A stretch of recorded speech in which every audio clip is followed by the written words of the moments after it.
कुछ प्रश्न हमेशा मस्तिष्क में आते हैं, जबकि किसानों को कितने ही वर्षों से खेती करते देखता आ रहा हूं और उनका व्यवहारिक ज्ञान यह प्रत्यक्ष को प्रमाण की आवश्यकता नहीं, इस पर आधारित है। गजब का अर्थशास्त्र है जिसमें एक ऐसा व्यवसाय जिसने व्यापार का रूप लिया हो, फिर भी किसान कहता है अंत में कुछ बचता नहीं।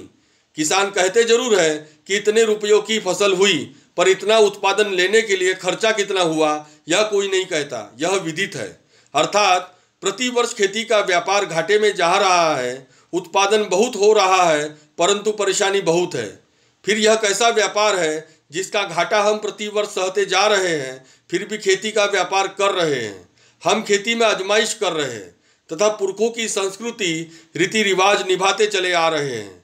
यह हमारा पुरातन मुख्य व्यवसाय है जिस पर समस्त मानवों का जीवन निर्भर करता है, और एक प्रकार से देखें तो विभिन्न व्यवसायों की निर्भरता खेती पर बढ़ जाती है, जबकि प्रकृति के विभिन्न चक्र, पर्यावरण की अनदेखी हमने तभी से शुरू की जब यह व्यवसाय व्यापार में तब्दील हो गया।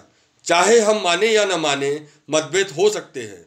अब प्रश्न जीवन की इस आधारभूत इकाई पर होता है जिसे करने वाले किसान अब लगातार कम होते जा रहे हैं। फिर भी प्रतिवर्ष किसान प्रलोभन में आकर आजमाइश जरूर करते हैं। प्रश्न यह है कि क्या हम खेती में सही मायनों में तरक्की कर रहे हैं? तकनीकी तौर पर हम उन्नत है, फिर भी हम वनस्पति को समझने की कोशिश की एक किसान के तौर पर। इस वजह से हम सुनी सुनाई बातों पर विश्वास कर लेते हैं, जबकि खेती की अवस्था और फसल अवस्था भिन्न भिन्न होती है। बदलाव कहाँ दिख रहा है, खेती में या किसान में? बदलाव तकनीकी तौर पर जरूर हुआ, परंतु हम हमेशा से खेती करते वक्त यह भूलते गए वनस्पति का मिट्टी से क्या संबंध है। यदि संबंध है तब फसल कमजोर क्यों है जबकि बीज उन्नत है? खेती विज्ञान है या कला है, या खेती ऐसा विज्ञान है जिसमें कलात्मक विचारों को प्रत्यक्ष में देखने का प्रयास करते हैं?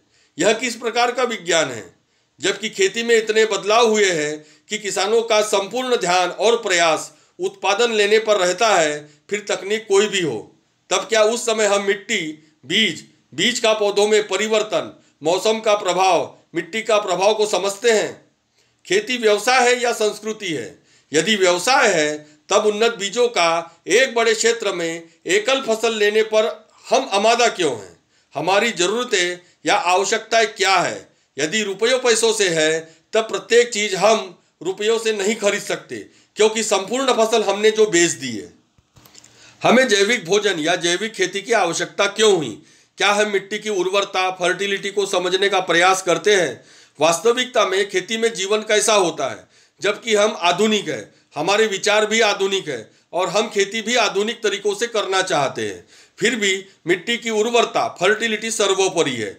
चाहे तकनीक कितनी भी अत्याधुनिक हो, मिट्टी अपना असर वनस्पति या पौधों के जीवन पर अवश्य दिखाती है।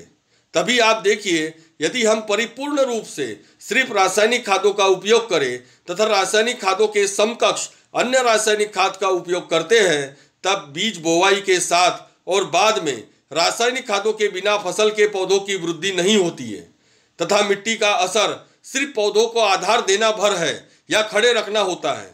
बाकी रोग प्रतिरोधक, मौसम की विषमताओं से मिट्टी फसलों को बचाती नहीं है। पुराने समय में किसान प्रकृति का उपयोग प्रकृति के लिए करते थे, जिसमें पर्यावरण का नुकसान नहीं होता था तथा मिट्टी स्वस्थ, हेल्दी रहती थी। अब एकदम उल्टा है। फिर भी क्या उन्नत बीजों का प्रकृति के साथ मिलाकर उत्पादन ले सकते हैं? परंतु हमारा मन मस्तिष्क कहता है उत्पादन कम होगा, और यही हमें खेती को समझने की आवश्यकता है। क्या ग्रामीण अर्थव्यवस्था अमीर है, या हम कहें प्रति व्यक्ति के पास खेती के क्षेत्रफल को देखते हुए यह तय करे कि वह वर्तमान में अत्याधुनिक खेती का खर्चा वास्तविकता में उठा सकता है, या फिर भी ग्रामीण अर्थव्यवस्था में खेती के दृष्टिकोण से समान दिखती है, क्योंकि जमीन का क्षेत्रफल प्रति व्यक्ति कम या अधिक हो सकता है, किंतु खेती करने का तरीका तथा फसल लगभग समान होती है। अंत में बचा क्या? प्रश्न यह है कि कौन किसानों को फसल उत्पादन के सपने दिखा रहा है तथा बाद में फसल नष्ट होकर उत्पादन कम होने का डर दिखा रहा है। जो दिखा रहा है वही उपाय भी दे रहा है, अर्थात डर भी हमारा, उपाय भी हमारा और फसल भी हमारा। फिर बचा क्या? मजबूरी है, हम शिक्षित नहीं हैं, और यदि शिक्षित है तब प्रश्न नहीं करते,